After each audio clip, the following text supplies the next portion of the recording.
I think career conversations will help people identify what they want to do, what they're curious about. I think it's so important when people who are blind or low vision, once you're in your job, to give back to the community and help the community to understand where you are and how you got to what you're doing.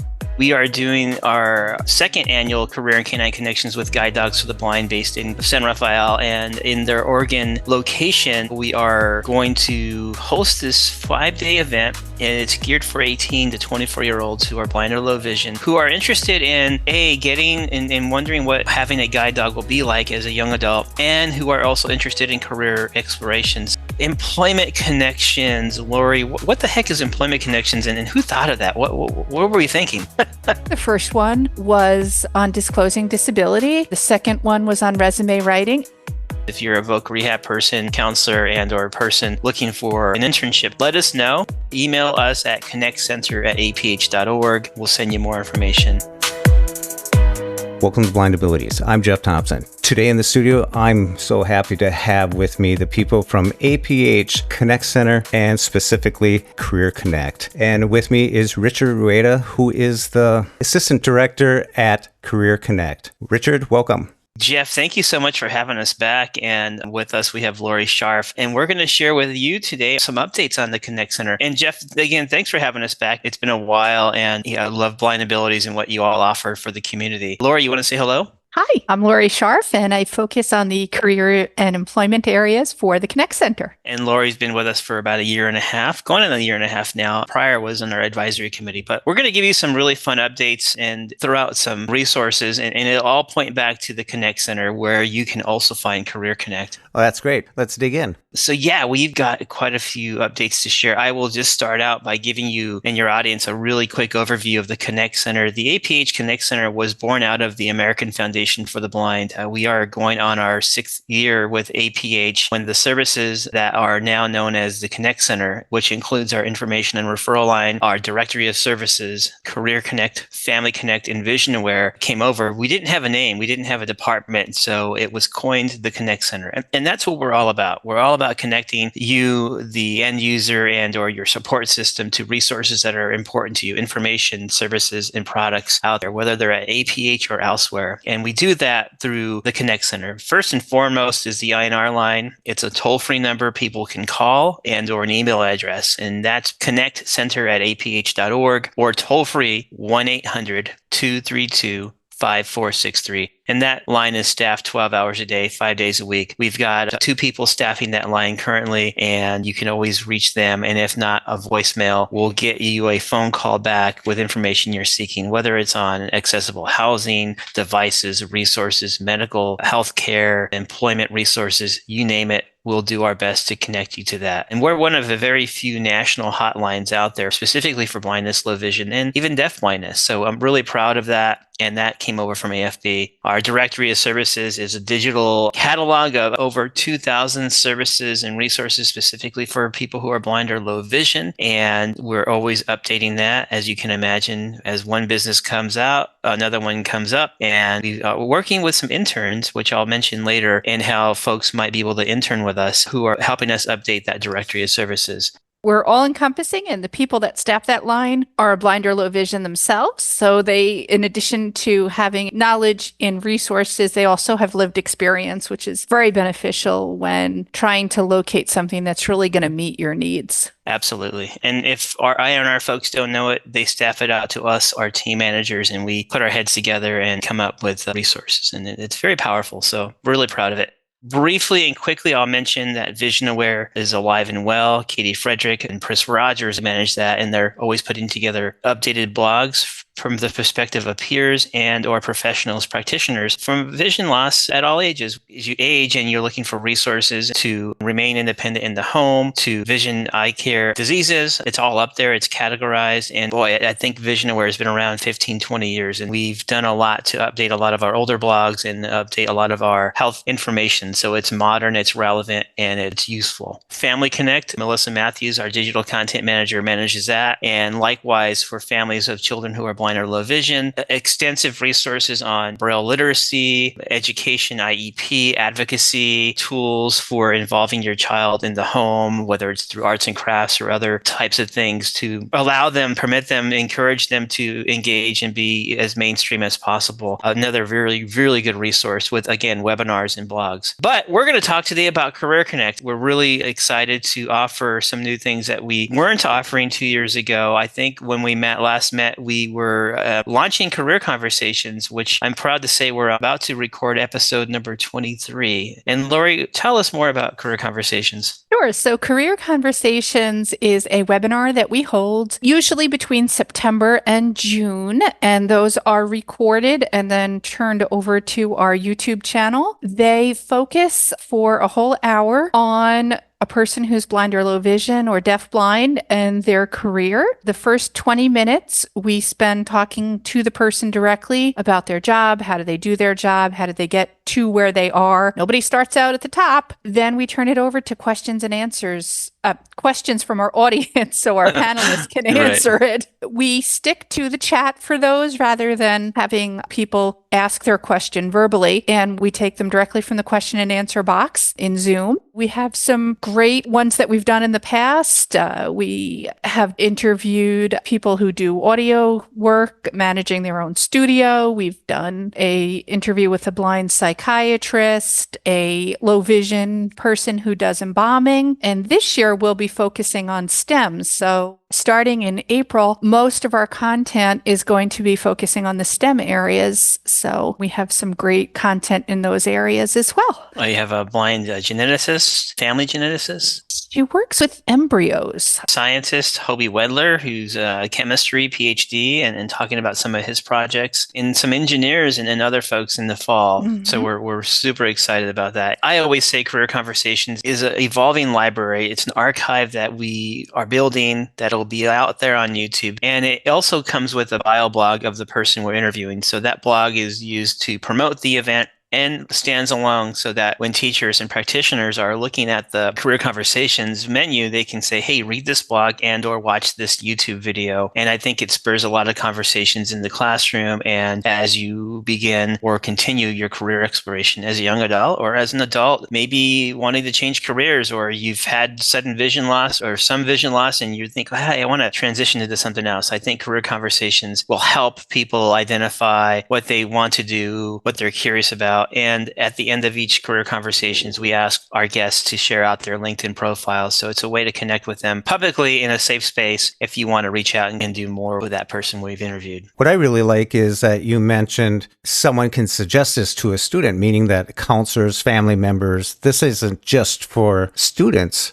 No. For CareerConnect, this is for everyone. Yes. Originally, it was started during COVID to kind of give youth who are blind or low vision a place to connect with people and help them stay interested in exploring careers and things like that. And we have learned over the last 2 years that it has become a place that people who are blind or low vision, as well as practitioners in the field, whether it be orientation and mobility specialists or teachers of the visually impaired, or low vision therapists or vision rehab therapists? Thank you. They can say, like, I have a client who's interested in this. Let me see if I can find somebody. And they can hear from that person both through the bio blog that we have, as well as the recorded webinar that we do with them. So it really has become quite a resource for people. And what I think is interesting is we now are getting people being referred by their orientation and mobility specialists. Like, I worked with you and you're an engineer. So it really is great that we're being recognized and people are reaching out to be interviewed. I think it's so important when people who are blind or low vision, once you're in your job, to give back to the community and help the community to understand where you are and how you got to what you're doing. Because nobody, whether you're blind or sighted, has a perfect career. Everybody has had struggles along the way. And we do touch on that very often during career conversations. We want it to be as real and as authentic as possible.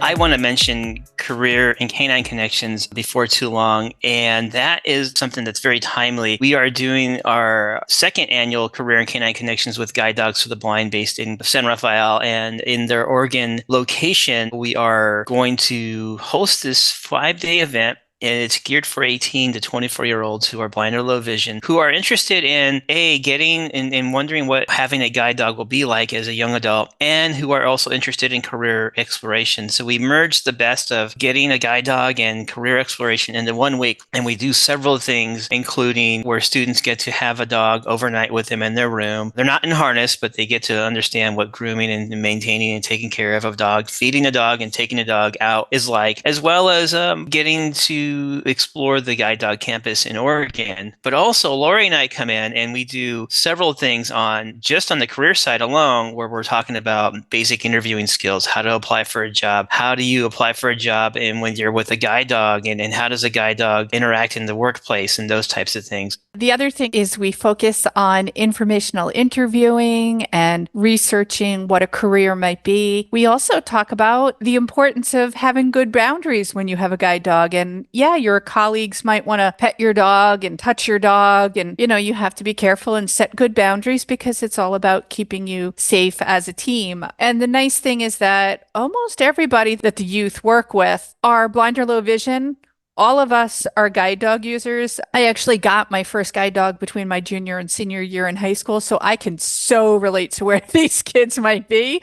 And I would have loved something like this, but they get to keep the dog overnight. And, it's like, oh, I have to get out of bed and get in the shower. No, before I get in the shower, I have to take this dog out and feed this dog. And, oh, yeah. And they really love it. We have a great blog. We can get you the link for, Jeff, that you can maybe put in your show notes from one of the participants last year. She's actually from Minnesota, of all places, too. So. Oh, that's right. Yeah. I think it's great. And Lori, I think your lived experience is great for them to hear it from someone who has experienced the same thing that they are going through. And the participants really enjoyed the fact that many of the staff that they came in contact with were all blind or low vision themselves, which does not typically happen. And it really, I think, allows people to relate to us a little different because we have lived experience. We do. And we were brutally honest about things.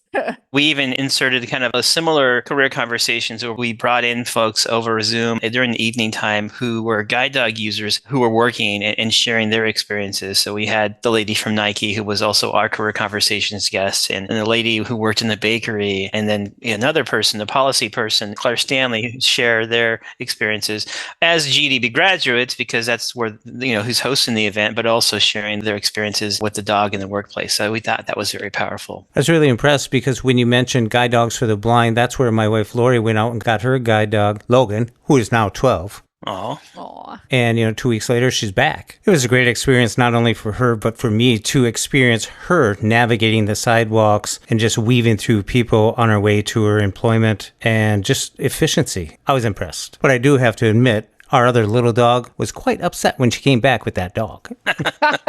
I will say that they do have Camp GDB, which is for younger students, and it focuses less on career and more about the guide dog experience for 14 to 17-year-olds, and that's in July. But our Career and Canine Connections will be held August 9th through 14th, 2024. This is completely free. There's no cost involved. The only investment or cost I always tell people is your curiosity, your willingness to learn what adulting is all about, and having a sincere interest in learning more about guide dog and career exploration. We're geared for the audience who is career bound, somebody that's going to really focus on their career, and maybe they're going to college, but ultimately the long-term goal will be a career. Yeah, just for sake of ease, for more information on that, email us at ConnectCenter@aph.org. We'll send you more information. Employment Connections, Lori, what the heck is Employment Connections, and who thought of that? What were we thinking?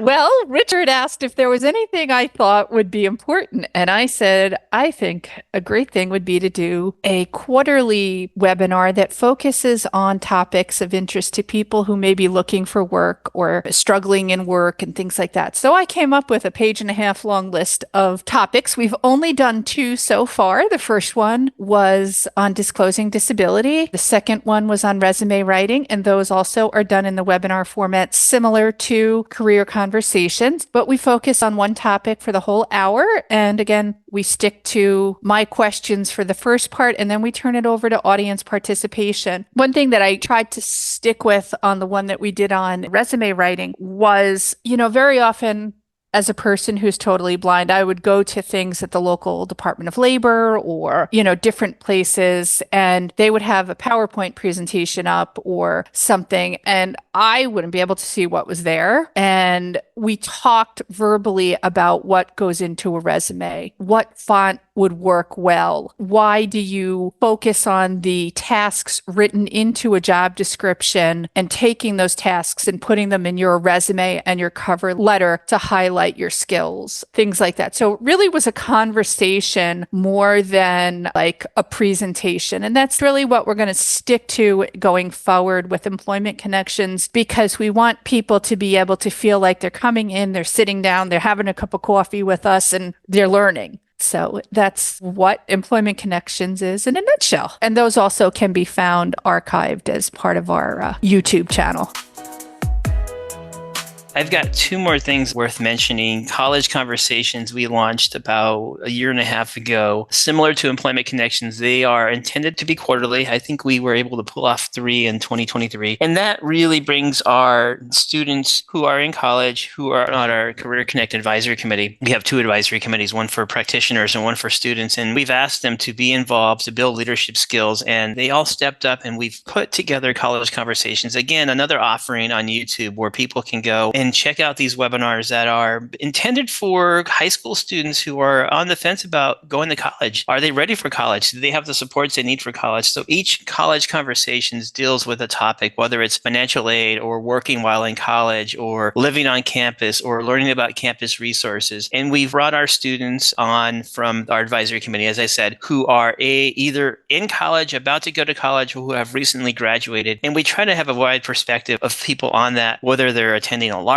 university, a small private university, a community college, elsewhere, to really give that well-rounded perspective. And I think we've done a good job. And likewise, we've always put on 1 or 2 practitioners, people who are working in the college system and educators and so forth, to give that practitioner perspective as well. I think it's been successful. It really is great. The last one we did, we heard from both a student as well as professionals who work in a disability support office. So it was very nice how they complemented each other in their presentation, talking about both sides of how things are handled. We also have lots and lots of blogs and articles that focus on all different topics in the career and employment and college areas of life. Those frequently are written by people who are blind or low vision and cover topics that are timely. Absolutely. I think that's great, because that's a huge transition from high school to college, because in high school, you got a safety net as you transition from your IEP to your IPE. When you go to college, you're kind of left out there on your own, and having these resources, this curated information that you have on your website, they can actually touch base with people who have actually experienced it and done stuff. And I do like that you have the disability support office people there, because they've seen it. They've been experiencing it all the time, and they get students ranging from this one to that one to this. So they've got this well-rounded experience and what to expect and what's the best practices to do. I always think of that high school student myself 30 years ago or so. Didn't have these resources. I was very uncertain about college, very nervous, didn't have anybody to look up to, didn't know any blind college students, and just didn't really know if I was ready. And I wish something like this was out there then. So I always try to think of things that could help anybody, college students and beyond, to really know that there are resources out there. And we use Zoom, we use YouTube. So it's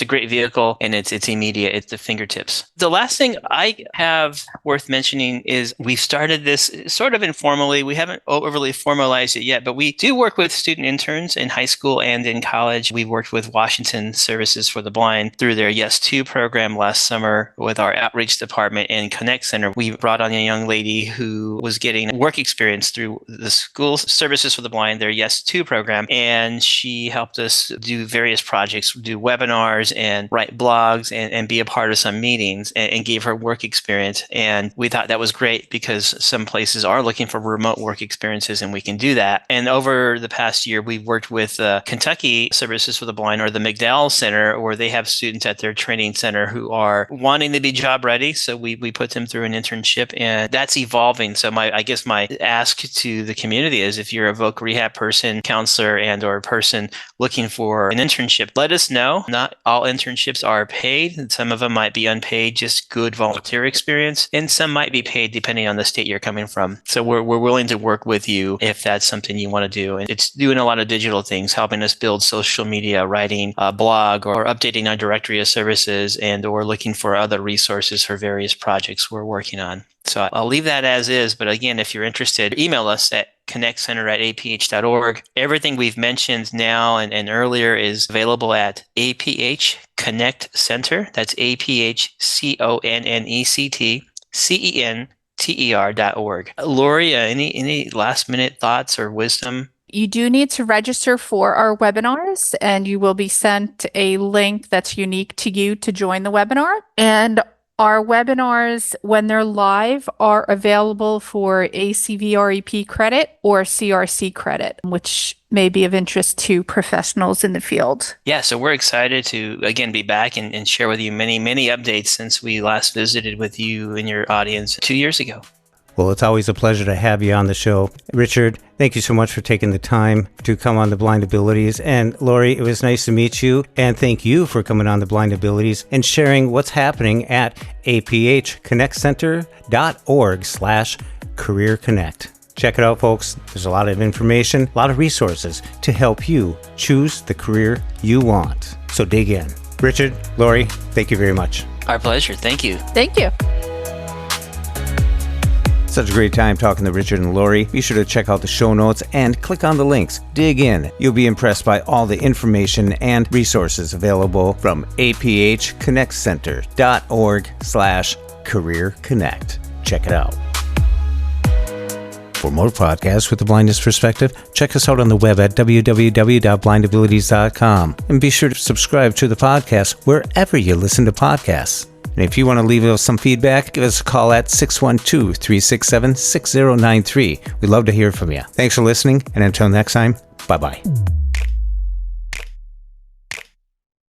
When we share what we see through each other's eyes, we can then begin to bridge the gap between the limited expectations and the realities of blind abilities. And the realities of blind abilities.